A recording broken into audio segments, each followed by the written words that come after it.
Berjumpa lagi dengan saya. Izin mengurangkan diri, nama Taruna Dewasa Faisal Ridho Mustafa dari Prodi Teknologi Mekanika Perkeretaapian dari Politeknik Perkeretaapian Indonesia Madiun. Dalam video ini, saya akan memaparkan materi tentang operasional dan perawatan lokomotif CC300. Materi pokok dalam operasional dan perawatan CC300, lokomotif CC300 dalam video ini yaitu tentang menjalankan kereta. PowerPoint ini disusun oleh dari kelompok 1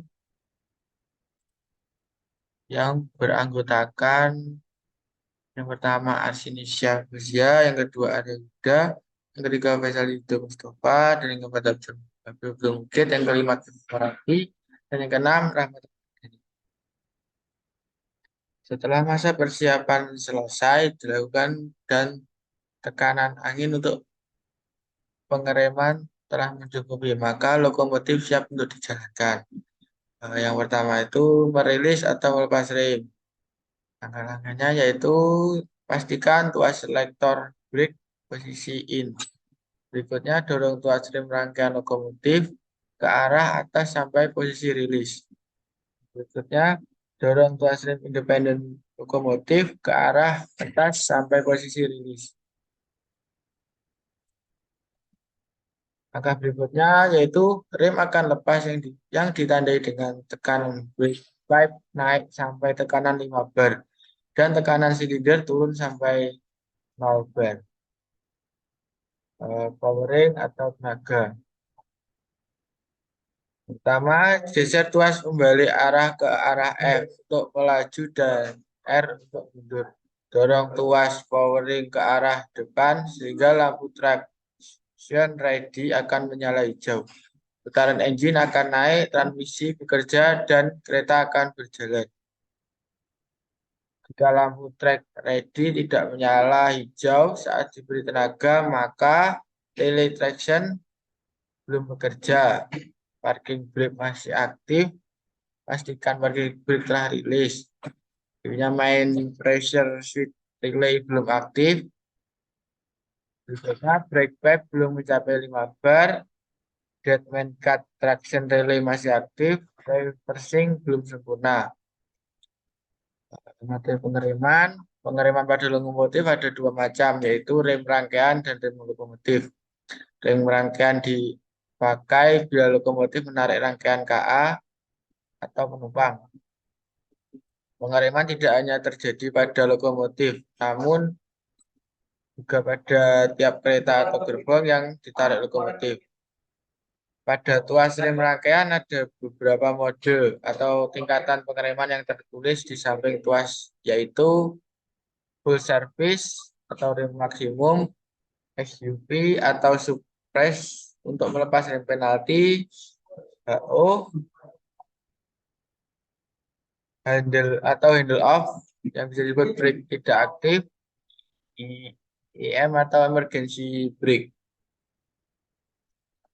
Pengereman pada lokomotif yang berikutnya yaitu pengereman ini ada dua macam, yaitu rem dinamik dan rem pneumatik.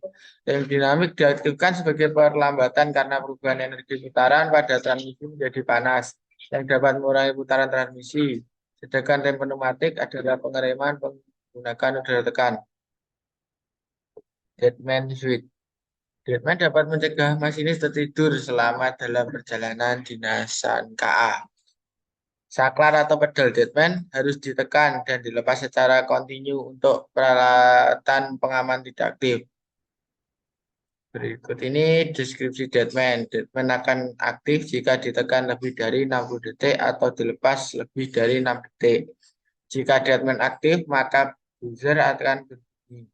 Jika deadman terus aktif selama 3 detik, maka traksi akan diputus. Dan jika terus aktif selama 5 detik, maka setelah itu rem penalti akan aktif. Untuk mereset kondisi rem penalti karena deadman, tekan tombol emergency brake release. Sebenarnya melepas rem penalti. Untuk melepas rem penalti, maka harus dilakukan supres dengan langkah seperti yang dijelaskan pada poin nomor 5.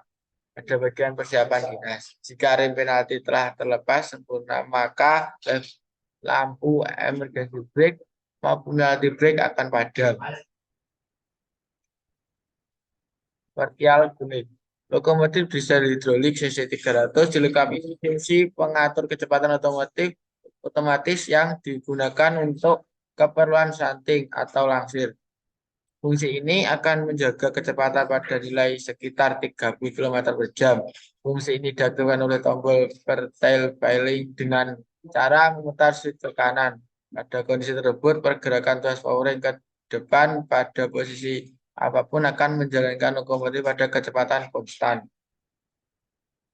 Menjalankan mesin dengan mesin diesel secara darurat.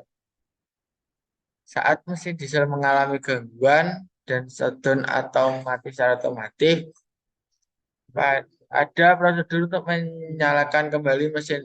Namun tidak boleh digunakan dalam jangka panjang karena berpotensi akan menimbulkan kerusakan yang lebih parah pada mesin.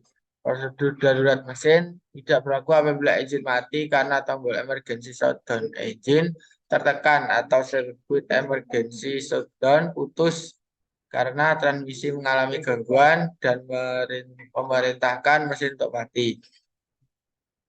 Saat akan melakukan prosedur ini, pastikan bahwa yang pertama air radiator masih ada, yang kedua oil mesin masih ada, yang ketiga bahan bakar masih tersisa, keempat transmisi dalam keadaan normal. Selanjutnya reset mesin saat cakar emergency shutdown tertekan. Reset mesin dilakukan dengan menarik tuas reset pada kontak panel mesin yang terletak pada ruang mesin. Prosedur-prosedurnya yaitu yang pertama, setelah menarik tombol emergency shutdown, matikan mesin dengan menekan tombol stop pada panel bawah meja layar. Yang kedua, buka blok panel mesin. Yang ketiga, gerak saklar ke arah kanan, tahan sebentar, kemudian lepaskan saklar kembali ke posisi semula dan terdengar bunyi klik. Yang keempat, nyalakan mesin kembali secara normal. Penyemprotan pasir saat terjadi selip pada roda. Pemasir jangan dijalankan pada saat selip terjadi. Hal ini akan merusak komponen. Lakukan langkah pemasir hanya setelah selip terjadi, setelah selip tidak terjadi untuk mencegah selip lebih lanjut. Terima kasih.